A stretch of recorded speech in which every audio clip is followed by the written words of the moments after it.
Yo, yo, yo, yo, yo. Welcome to season 4 of the X Factor Sports podcast. This is the season 4 premiere. Glad to have y'all in tonight. Thank you guys for tuning in. We are live pretty much everywhere. We're on Facebook, YouTube, TikTok, Twitter, Instagram, and Rumble now. And then you can always catch the audio on all the audio platforms: Apple Podcasts, Spotify, iHeartRadio, Google Podcasts, Pandora, Samsung Podcasts, everywhere. Be sure to check us out. You can catch the last 3 seasons on all those platforms. And of course, season 4 will be on there also. We got a great show for you guys tonight for this premiere. We are running straight through, no breaks, all gas. All right. So we're going to get into it. Make sure y'all are tapped in. Be sure to like, share, subscribe, and of course, follow the X Factor Sports podcast. Let's get into that quick news like we always do. We got the ladies first, and we want to congratulate women's soccer. All right. This is Women's History Month in March. We got to give a shout out to the ladies. Professional soccer here in Kansas City, the KC Current, congratulations to them. Opening the first women's professional soccer stadium, and it is located in Kansas City. And they won their opening day match. So congrats to the KC Current. Keep it going. A lot of these young girls, a lot of these young ladies get inspired by what they see. They can see it on TV. They can go see it in real time and in person and aspire to do that. So big ups for sports and for women's sports specifically. Congrats to them.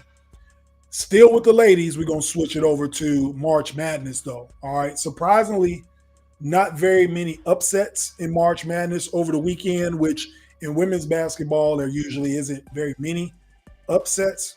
Pretty much chalk all through the bracket, except for Duke women's basketball, the number 7 seed. They beat Ohio State, who was number 2. I actually had Ohio State going at least to the Elite 8, I think, or Sweet 16. But Duke upset them. They're the highest seed left in the tournament in the women's bracket. The rest of the seeds are 1 through 5s. It's your UConns, your USCs, your LSUs, your Iowas, those schools. Teams we knew would be there. And then the surprise of the tournament is Duke at number 7. So congrats to those ladies making it to the Sweet 16.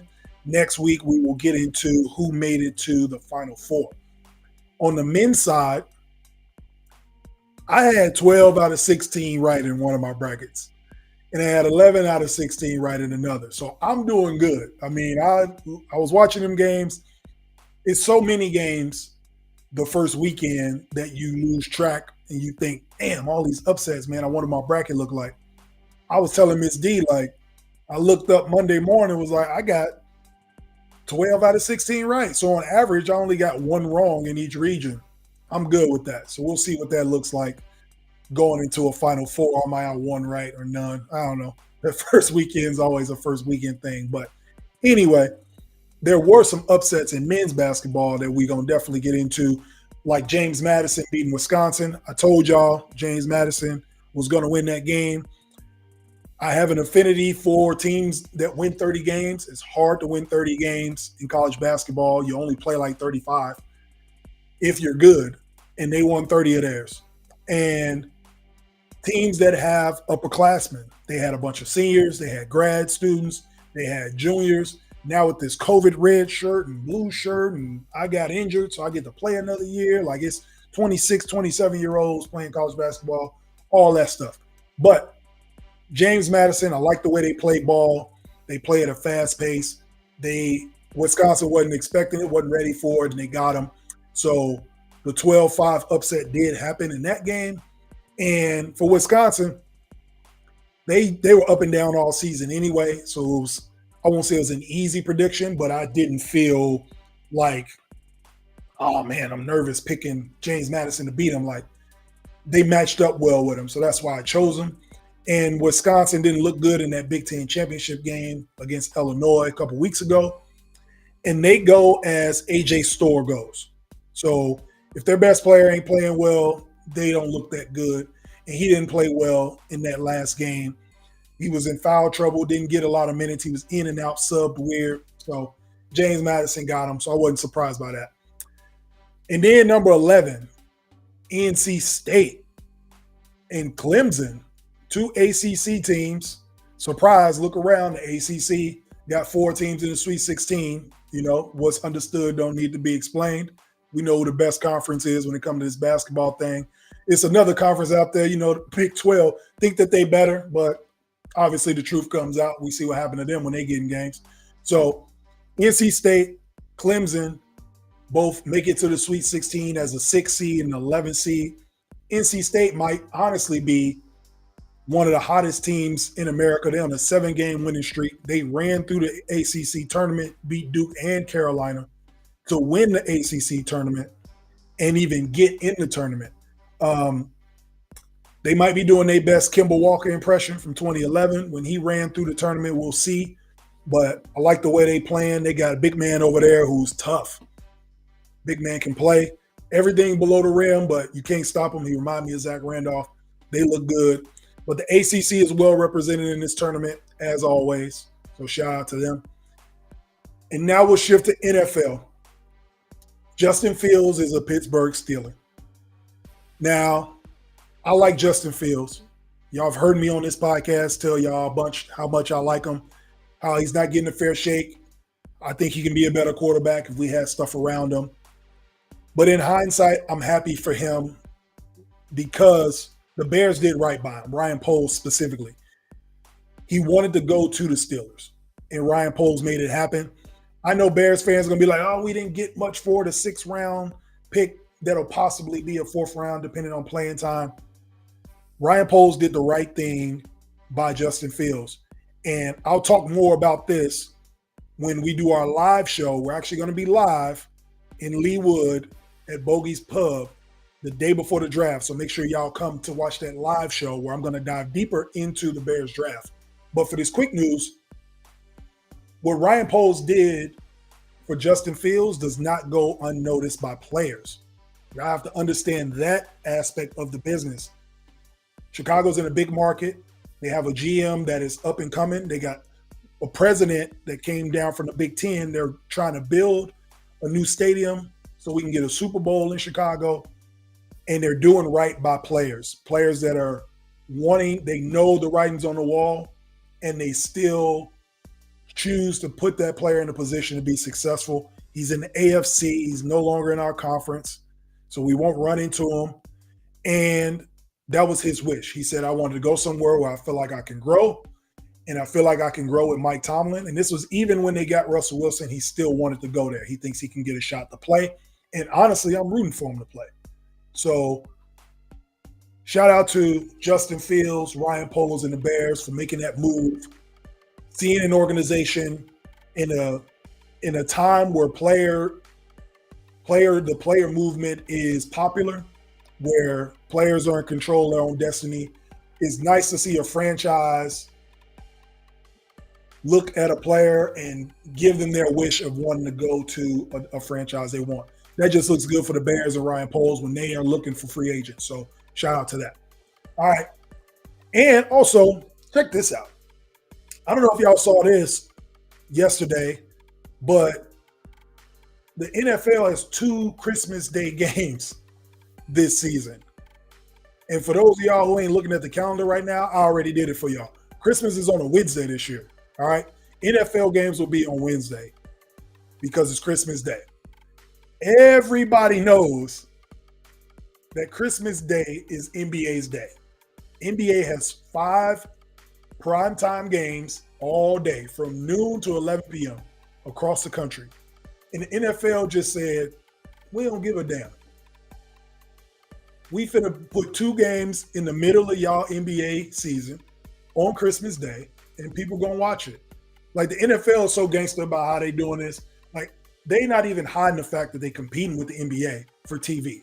All right, let me count the ways. So they extend this offseason during the NBA season. You get the combine, you get pro day, all this stuff is happening during the NBA season. The NFL season ended in February, right? We're about to be in April. We still talking NFL stuff. It's not an accident that the NFL draft that same weekend is the weekend that the NBA is in the playoffs. That's not an accident, right? We extend the NFL 18 games. So now we're playing into January while the NBA is trying to play before All-Star break. You're still going to be talking football. They did that. So now the Super Bowl is a week later, the weekend right before All-Star weekend for the NBA. Like, it is a direct competition. If this was a rap battle, the NFL would be winning right now. All right. Whatever this beef is, they're winning. However, let me stick up for the NBA. All of that is fine and good what the NFL is doing. But it's like I tell people all the time, back in the day when KU and MU used to have their little rivalry, it's cute, right? That KU-MU rivalry was cute in this region. As soon as you drive 500 miles the other direction, don't nobody give a damn about that KU-MU rivalry. It's the same thing about the NFL. You get out of North America, don't nobody give a damn about American football. The NBA is an international, global sport.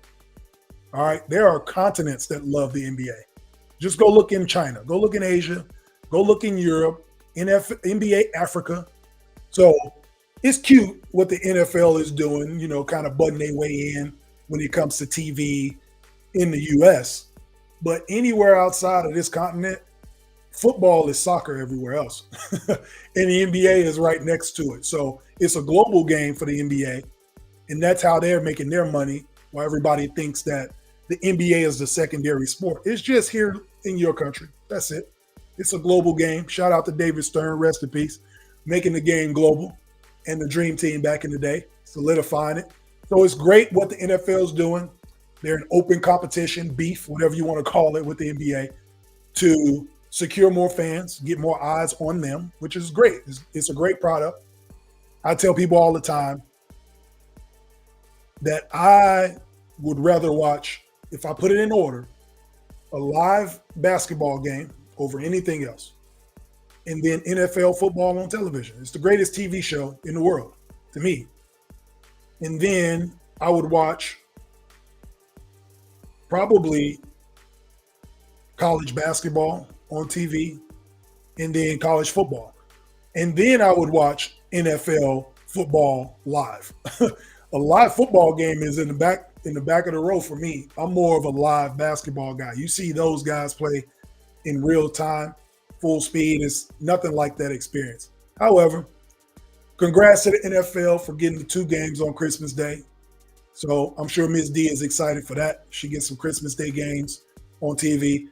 Good thing we got multiple TVs at the crib, because NBA will be on and popping. So, and last in the quick news, we got MLB.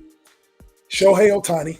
I know y'all been hearing all the buzz about that. On Monday, they talked about Shohei Ohtani's under investigation. They think he might have been gambling. That might be over the Dodgers team. That might be a dark cloud over their team all season.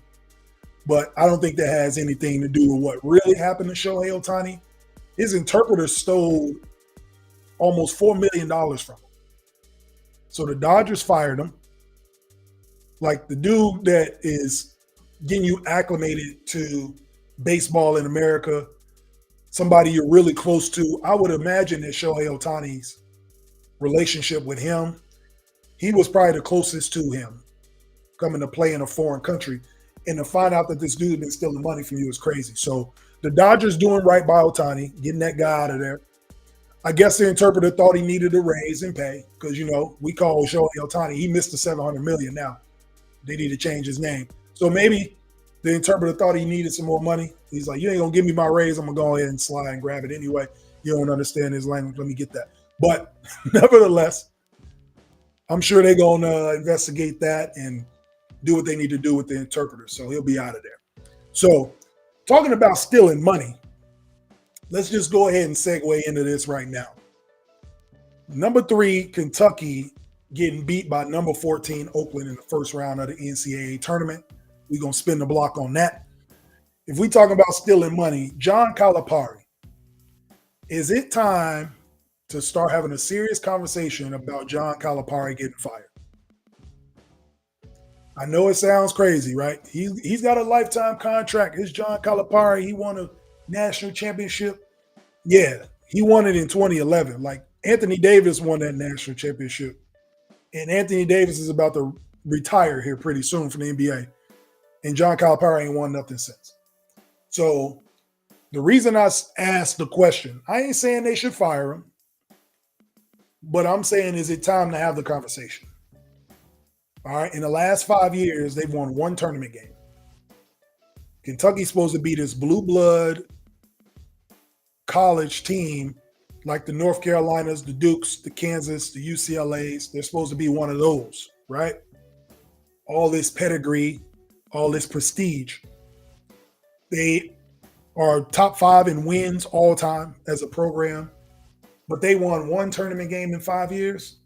Come on now. Like, they're not even dominant in their conference. In the SEC, they've won, since John Calipari's been there, 16 seasons.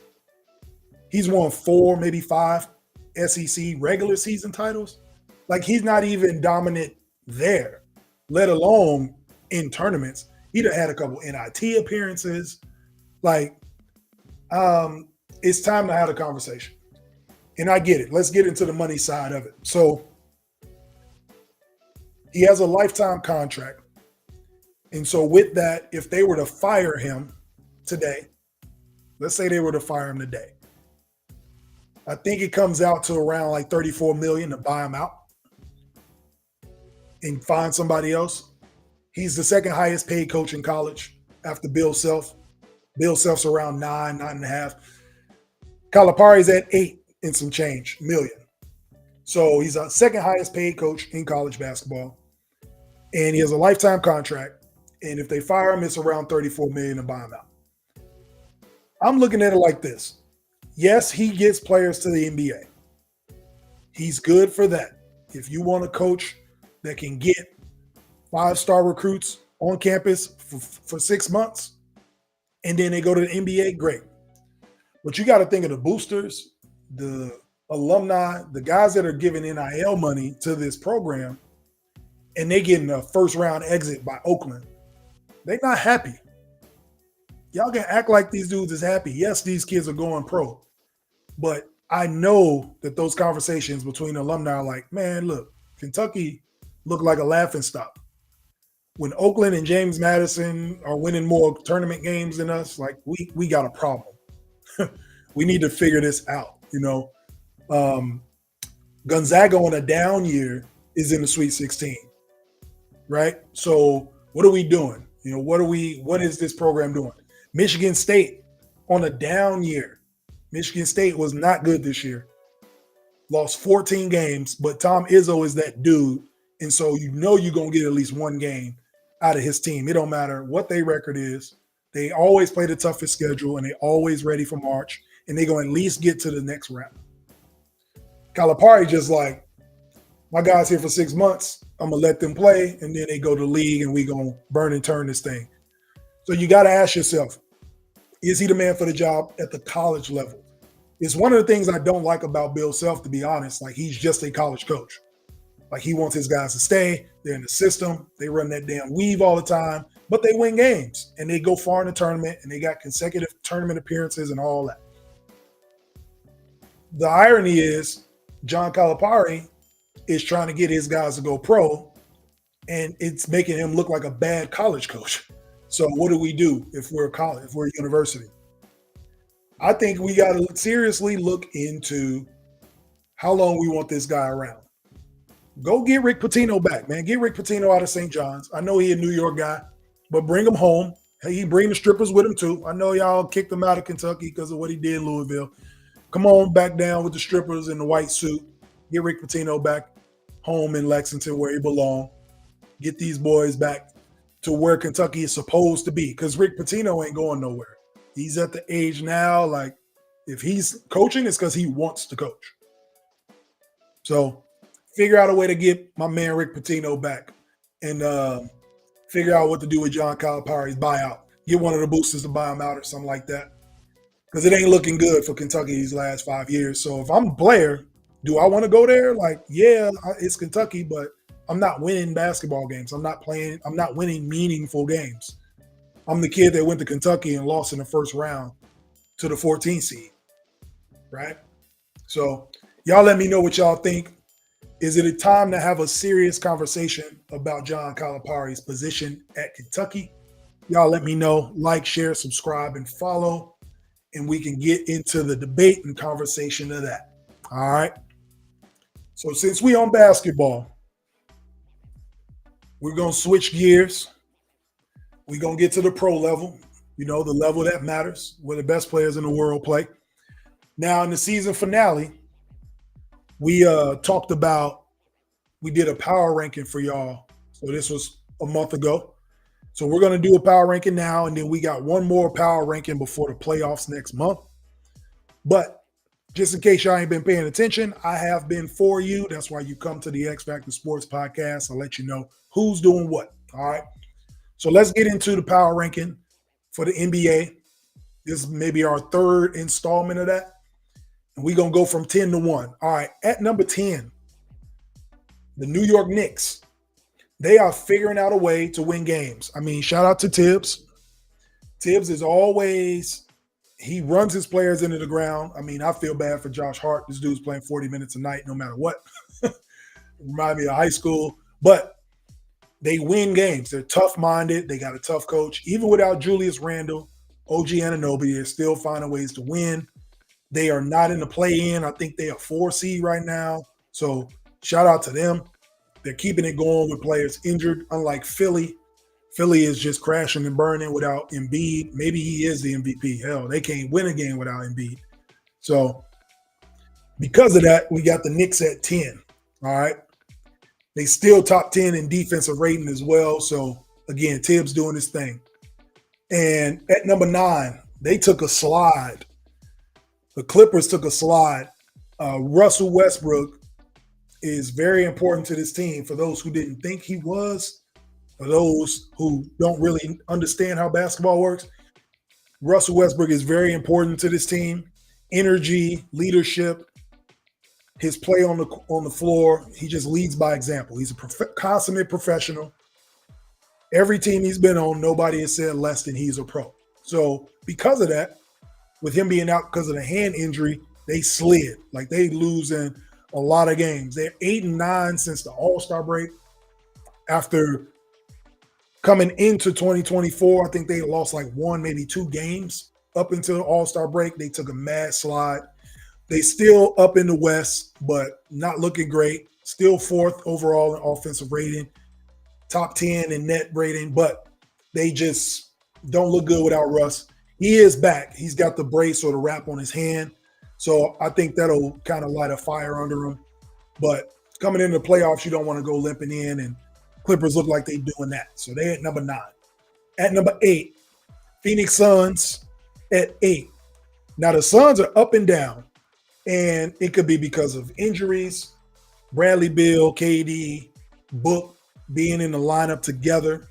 Finally, maybe they can get some chemistry, get something together before the playoffs start. But they've been looking better. All right, they got to fight off Dallas to try to not be in a play-in game, or in the play-in tournament. But I think the Phoenix Suns look good. They're still top 10 in offense. They're actually climbing in defense. They're playing some good fourth quarter defense, up to 13. And they got 3 straight. They had a 3-game winning streak earlier. They beating the teams they supposed to beat. So they're looking good. They lost a terrible game on Monday night. Lost to the Spurs at the buzzer. That's a bad loss when you got something going. But Phoenix Suns still look good. I think they're formidable. I don't think anybody want to see them in the playoffs with those 3 dudes. So got the Suns at 8. At number 7, we got the Dallas Mavericks, who are looking really good. Everybody questioned if Kyrie and Luka could coexist. The young athletic Kyrie Irving, if y'all been watching, this dude getting lobs thrown to him. So the Mavs look good, and they've been winning a bunch of games. They won 7 out of the last 8, and some of those games was without Luka. Like they just figuring out the balance. They beat Oklahoma City, who's one of the top teams in the league, not just in the Western Conference. So I like Dallas. I like the way Dallas is playing. I like that they added Gafford. I like that they added P.J. Washington. So they got some size, because you're going to need size if you want to play against the Jokic's of the world. If you want to play against the Lakers with AD, you need size. And I think adding those two, and they fit that role perfect. They got shooting around Luka with Kyrie, of course, and with Tim Hardaway Jr. They look like a good team. If they can get into one of those top six, they might have a chance at least to get out of the first round. I think they can. So when you got offensive firepower like Kyrie and Luka, you can each one of them can get you a game. So it's just a matter of winning at home and you get out of a series. So at number 6, though, this team has been rolling and they've been fun to watch.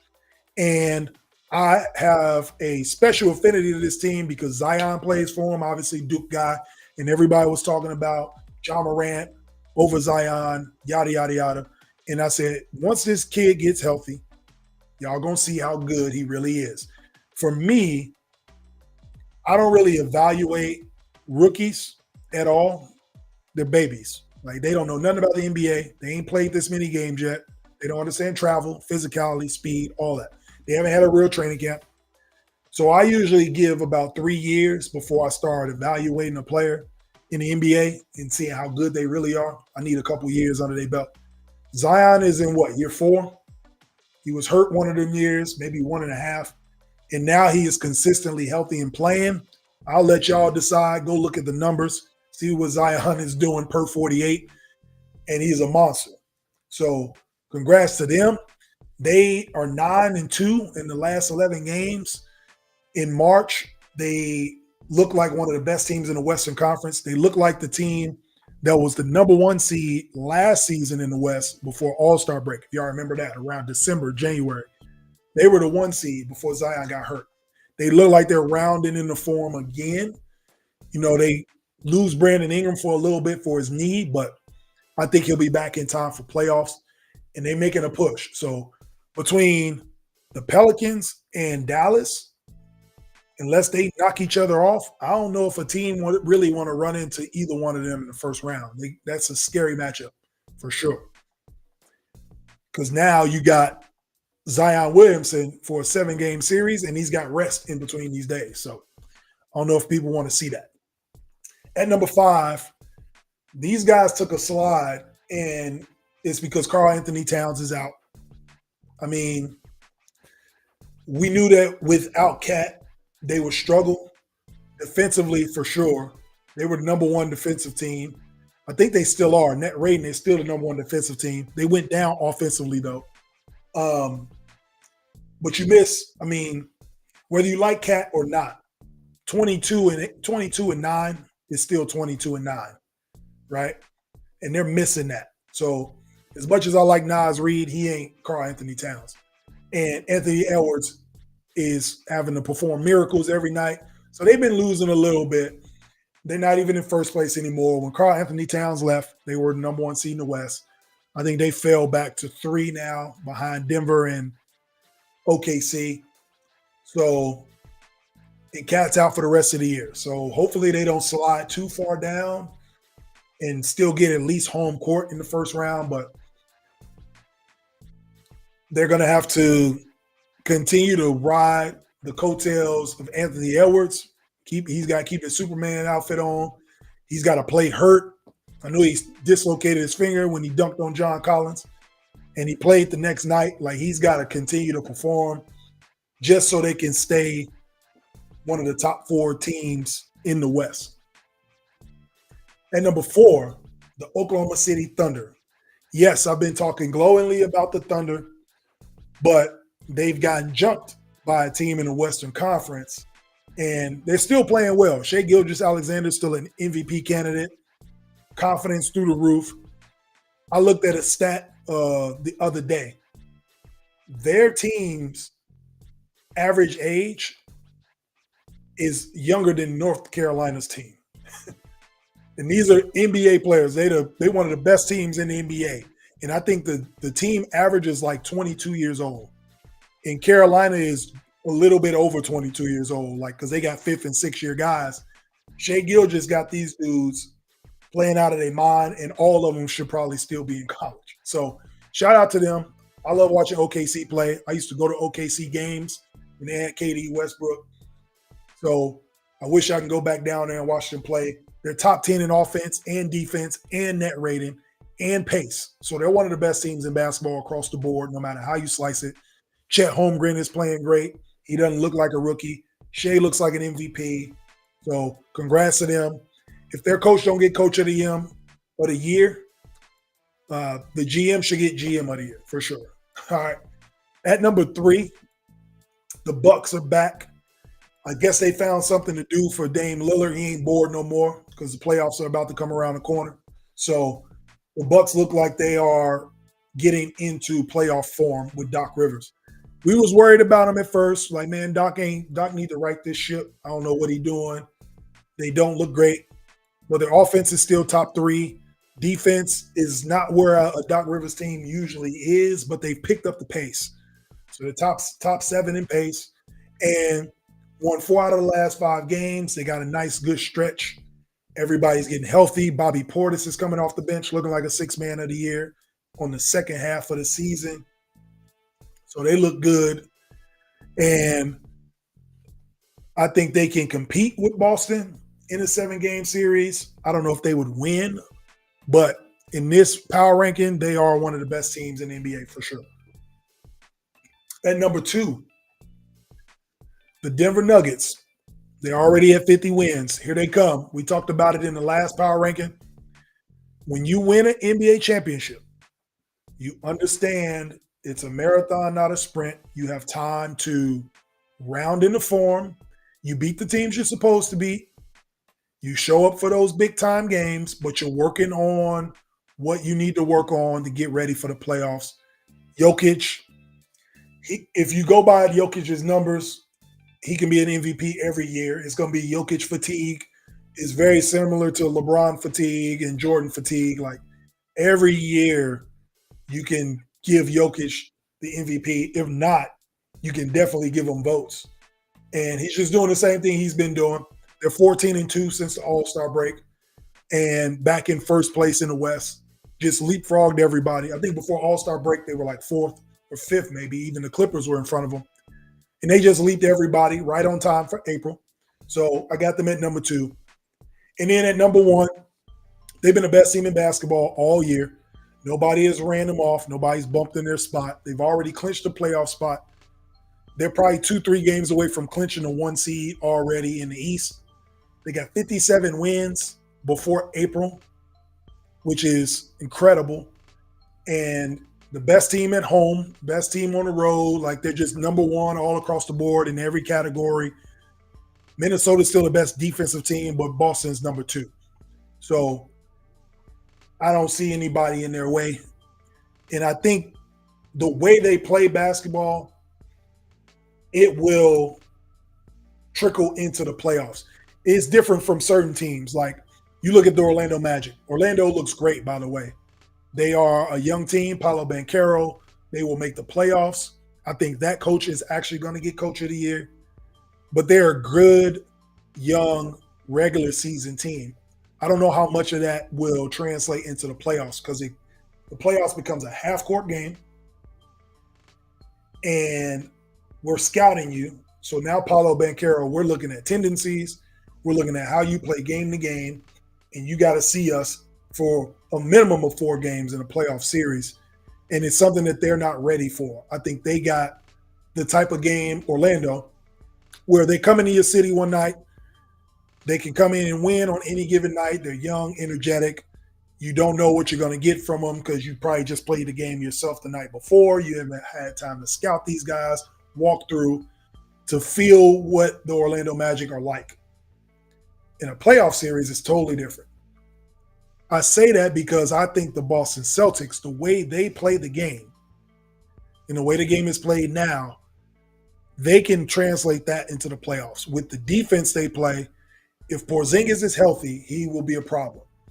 If you check out that 3-5 pick and roll, so what I mean by that 3-5 pick and roll is when you have Jason Tatum bringing the ball up, making plays, and you got Kristaps Porzingis giving him the high pick and roll, and he can create with that. He can either drop a pocket pass, or he can pick and pop to Porzingis for a 3, or he can get him with the lob, or Jason Tatum can create his own. that is a matchup nightmare, especially in the middle of the floor, because he's got other options with shooters. And oh yeah, they got Jaylen Brown too. So it's the way they are playing basketball right now is great. I think all that can translate in the playoffs. They're going to be a tough out for everybody. They will have the number one home court advantage throughout. So it'll be interesting to see if they can redeem what they did a couple years ago, getting to the finals. So that's my top 10 here in the power rankings. Y'all let me know what y'all think of the power rankings. I'll run them back down again. We got the Knicks at 10, the Clips at 9, the Suns at 8. You got the Dallas Mavericks at 7. Then we get the New Orleans Pelicans making an appearance and jumping right in the middle at 6. You got the Minnesota Timberwolves sliding back at 5. You got OKC Thunder. They've always been in the top 4 all season. They're at 4. The Bucks have been up and down. Right now they're up, so they're at 3. The Denver Nuggets, the defending champs, are at 2, and there's one team better than them, the Boston Celtics at 1. Y'all let me know what y'all think of those power rankings. Who should be in, who should be out. Be sure to like, share, and subscribe, and follow, and tell me what you think of that. All right? So, yeah, man, NBA is crazy. We got a lot going on with that. So now what I want to switch over to, this is basketball heavy, this podcast, because we had a lot of basketball going on. So, of course, we had to get into it. So now we're going to get into the NCAA men's bracket. All right, we already know who the Sweet 16 is. Some of y'all brackets already busted. Some of y'all probably picked KU to go far. I wouldn't have did that. I didn't. So some brackets may be busted, but it's all good.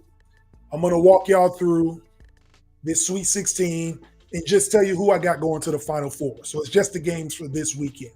All right. Who we got going to the Final Four. All right. So I'm going to start at the top of the bracket, and then we're going to go down to the bottom. So UConn and San Diego State. That game is a national championship rematch, if you remember last year. San Diego State lost to UConn. It was a very good game. I don't think it's going to be that good this year. I think UConn is a much better team, and San Diego State lost some guys to the NBA or just graduated. But UConn is really good. They have everything you can want in a college basketball team. They have size. They're intense. They play defense. They're well coached. They got good guard play. The recipe for winning a national championship, they obviously won it last year, and almost all the dudes came back. So I think they are trying to make history and go back to back. I'm not saying that they're going to win it today, but I am saying that this Sweet 16 game won't be a problem for them. So I have UConn beating San Diego State and getting to an Elite Eight. And then below them, this game I'm actually excited about. Illinois and Iowa State. I picked this game. I think Illinois will beat Iowa State. Yes, Iowa State has some big wins. They beat Houston. They beat anybody that basically comes to Ames, Iowa.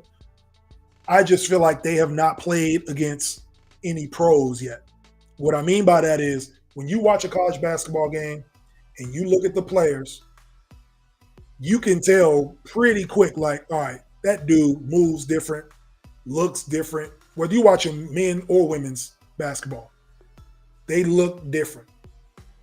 And with Illinois, they have pros on that team. So I feel like Illinois is going to win this game. I think Iowa State, I don't know if Iowa State, it'll be a good game, but I don't know if they got anything for Illinois. Terrence Shannon Jr.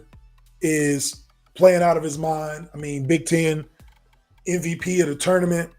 I think he's on a run. He knows he's about to go to the league. I think they put on a performance.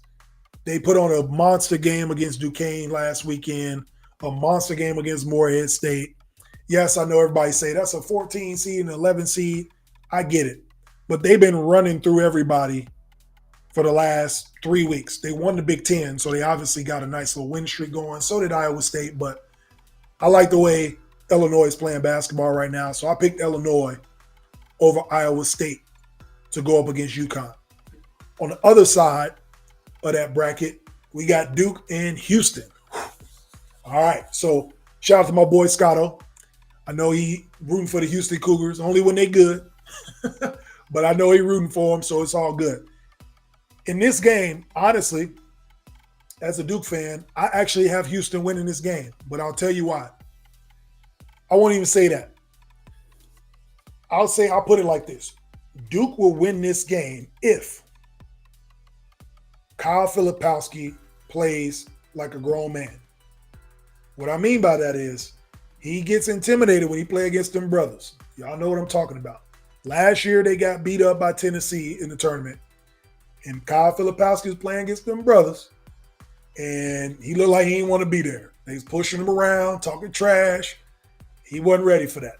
I think Houston gonna give him the same thing. If you watch that great game the other night, Houston and Texas A&M, that overtime game, that was a great game. They was hooping. The coaches got out the way, let them ball. If it's a situation like that, Kyle Filipowski has to rise to the occasion in order for Duke to win, or they will not win this game. I know what I'm getting from Tyrese Proctor. All right. I know what I'm getting from all the shooters that they got. Jared McCain, I mean, he just popped the Duke record, 8 threes in the game against James Madison, won by 40. I know what I'm getting from those guys. I know what I'm getting from my seniors. This is a game where Kyle Filipowski needs to grow up. If he is trying to go to the league, you have to show up for this game. If he does not show up, Duke will not win. So look at the box score. If Duke wins this game, Kyle Filipowski will have a big game. If they lose, you will see why. So that's where I'm going with that. All right. And then on the bottom of that, we got NC State, a surprise team, an 11 seed who's been streaking, and they go up against Marquette. I think the streak ends against Marquette. I like the way Marquette plays, and they've been playing tough teams all year. They've seen UConn up close, so they know what it is. I don't think they're scared to play anybody. I think they are confident enough that they can beat anybody. Shaka Smart has these dudes playing like they can beat anybody. I think they have enough time to actually scout for the big boy from NC State, whereas if you played them, if Marquette would have had to play NC State last week, they might have beat them. NC State might have beat Marquette. But now that Marquette has a week to prepare, I think Marquette will beat them. Just from scouting, find out his tendencies, see what NC State likes to do. I think they got enough time to get film on them. So I think that's where Marquette will get the edge because they are the better team. But I think now the better team gets a chance to scout you. I think NC State is in trouble. So I got Marquette winning that game. Now let's go down to the bottom. We're still in the Sweet 16. We're going to go down to the bottom. We got UNC and Alabama. All right. I got UNC winning. I'm not a UNC fan. All y'all know me. You know I don't like UNC at all. But I'm going to keep it real on the show. They look good. They look good this last weekend. Michigan State came out, punched them in the mouth. They responded. They came out and played big boy basketball, won the game. Got to give them respect for that. I got them beating Alabama. Alabama should have lost to Grand Canyon if Grand Canyon ran any plays. They literally just kind of passed the ball to one person and went one-on-one. So it's easy to guard. What Carolina does is they actually are well coached. They love to run up and down the court. That's Carolina basketball. They play good defense. They rebound the basketball well. That's just Carolina's hallmark. Transition, good shots, rebound, defense. So I got Carolina beating Alabama in that game. Not saying it's going to be a blowout, but I think Carolina pull it out. I don't think it'll be too much sweat in the second half. Below that, we got another ACC team. I know y'all tired of hearing these ACC teams in the tournament, but, you know, they just doing what they do. But Clemson is playing against Arizona, but I got Clemson getting out of there too. So Arizona's on a mission, I think. I think Caleb Love, hopefully Caleb Love, the ex-Carolina point guard, ain't looking ahead to try to meet Carolina in an Elite Eight game. But if they play the way they've been playing all year, I don't see them having a problem with Clemson. I think Clemson, I'm more surprised that Clemson is in the Sweet 16 than I am North Carolina State is, honestly. And they're a 6 seed. I had New Mexico beating Clemson in the first round. And then for them to turn around and beat Baylor was even more surprising. So I think they playing on borrowed time. So I'm going to go ahead and say Arizona pay that tab for them and get them out of there. So I got Arizona winning that game. On the other side, Purdue and Gonzaga. Again, I told y'all earlier, this is supposed to be a down year for Gonzaga, right? They wasn't supposed to have no recruits, yada, yada, yada. They don't know if they switching conferences. And then Mark Few say, that don't matter. We going to Sweet 16. Regardless of what seed y'all give us, we don't need to win our conference. We still going to the Sweet 16. And they got Purdue. But they ain't seen nobody like Zach Edey. If y'all watched the game the other day that he played against Utah State, he's putting up Shaq numbers. I mean, if the kid's not in foul trouble, he's the most dominant player in the country, hands down. I don't think anybody would argue with me. You can't plan for him. You can't scout for him. What you see on film is totally different in person. I tell Miss D this all the time. Look at this big dude playing on the court. You see the guy that's guarding him? The guy guarding him is 6'11". And he still looked 7-8 inches shorter. He looked like a guard trying to guard Zach Edey. So when you got 7'4", 300 pounds that can move like that, who can play 35 minutes a game, he's a problem. I don't think Gonzaga got nothing for him. And so there is a kryptonite for that, and we'll get into it. But in this particular game, I don't think Gonzaga got it. So I got Purdue moving on. And then we get down to the last game of the Sweet 16, Creighton and Tennessee. Dalton Connect for Tennessee. He might be the most NBA ready out of everybody in this tournament. 6'6", JUCO player. Probably, if it wasn't for Zach Edey coming back to school, he'd probably be the National Player of the Year. I got them beating Creighton. I think Creighton is playing good basketball. Again, another Big East team that has seen UConn, has seen Marquette, played in some big games, actually beat UConn. But I think Tennessee is the better team. I think Tennessee's tough. I think Tennessee, again, they have a pro on their team. This is going to be one of those games where a good college team runs into another college team, but one of these teams has a pro on it. And Dalton Connect is a pro. So I think he just takes over the game. They had a nice game against Texas. That was a good back and forth game. I think Tennessee only won by 4, but I think Tennessee with the rest and, again, preparing for an opponent after you get a week to look at them, I see Tennessee winning this game as well. So that's where we're at. So in the Elite Eight, we're going to get to the Elite Eight. We back at the top of the bracket now for the Elite Eight, if you're following along with your sheet. We got UConn versus Illinois. And, again, we got Terrence Shannon. I just don't think Terrence Shannon Jr. is going to be enough to beat UConn, the force that is UConn. I think he needs some more horses around to beat these dudes because UConn comes in waves. They got a lot of really good players. I think Terrence Shannon Jr. will be the best individual player on the court, but UConn will be the better team overall. So I got UConn going to the Final Four. And in the Final Four, on the other side of that, we talked about Houston beating Duke because I think they'll just outplay them. And Kyle Filipowski, I don't know if Kyle Filipowski has it in him. Maybe he learned from last year, so I'm picking Houston to beat Duke. But I got them going up against Marquette. So we got pretty much like chalk on this side, 1 versus a 2. I'm taking Houston to beat Marquette. I think their toughest game will be against Duke, Houston. I think they can run through Marquette pretty easy, honestly. Jamal Shead, probably the best point guard in the country. And when they're making shots, I don't know if anybody can beat them. So I got Houston winning that matchup and getting back to a Final Four. So we got UConn, Houston, and on the bottom over here, we got the Caleb Love game, Carolina versus Arizona, and I think Caleb Love gets them. I think Arizona is coming in ready to play. I think they are excited about this game. I think they're going to play for Caleb Love, and I got them winning this game. The one thing about Carolina, if you can get Armando Bacon foul trouble early, it throws their rotation off completely. They have a subbing pattern when it comes to Armando Bacon, and if he can't get in the game and play, they're in trouble. I think the Ingram kid is pretty good. but I think he tries too hard to score. Like if he can't score for you, then I don't know where his impact is anywhere else in the game. But I think Caleb Love and RJ Davis go at it. I think the Arizona guys got his back, and I got Arizona going to a Final Four. And then Tennessee and Purdue. This is where I said there's a kryptonite for a Zach Edey. And the kryptonite is playing against a pro. I think Dalton Knecht is ready for the big stage. I think this is where he shows everybody, yeah, he probably is going to be player of the year because of how big and dominant he is, but I'm the better basketball player.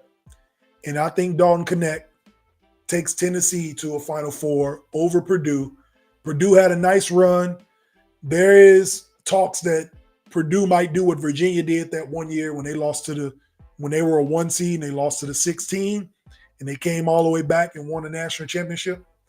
That conversation's been brewing. Purdue has what it takes to do that. I just think they're going to run into a Tennessee team that will get them that day. So that's my Final Four. Y'all can write it down, book it, tell me if I'm right or wrong. Tell me if I am crazy or if I'm a genius. But I got UConn going up against Arizona, and I got Houston against Tennessee in the Final Four. So when we come back next week, we will talk about whoever it is in the Final Four and who I think will win the national championship out of those 4 teams. But y'all let me know. You can always like, share, subscribe, and of course follow.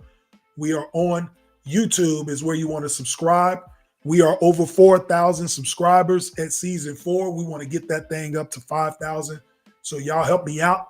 Make sure you tell everybody to subscribe to the show. We got great content. We dive in deep. And we got no bias on these takes. So y'all let me know what it is, all right?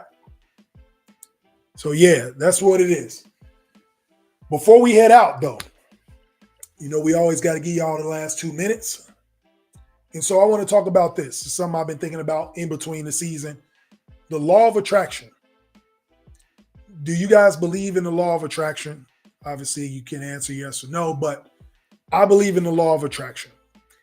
And we hear about law of attraction when it comes to like-minded people, and you attract people that are, have the same interests as you, yada, yada, yada.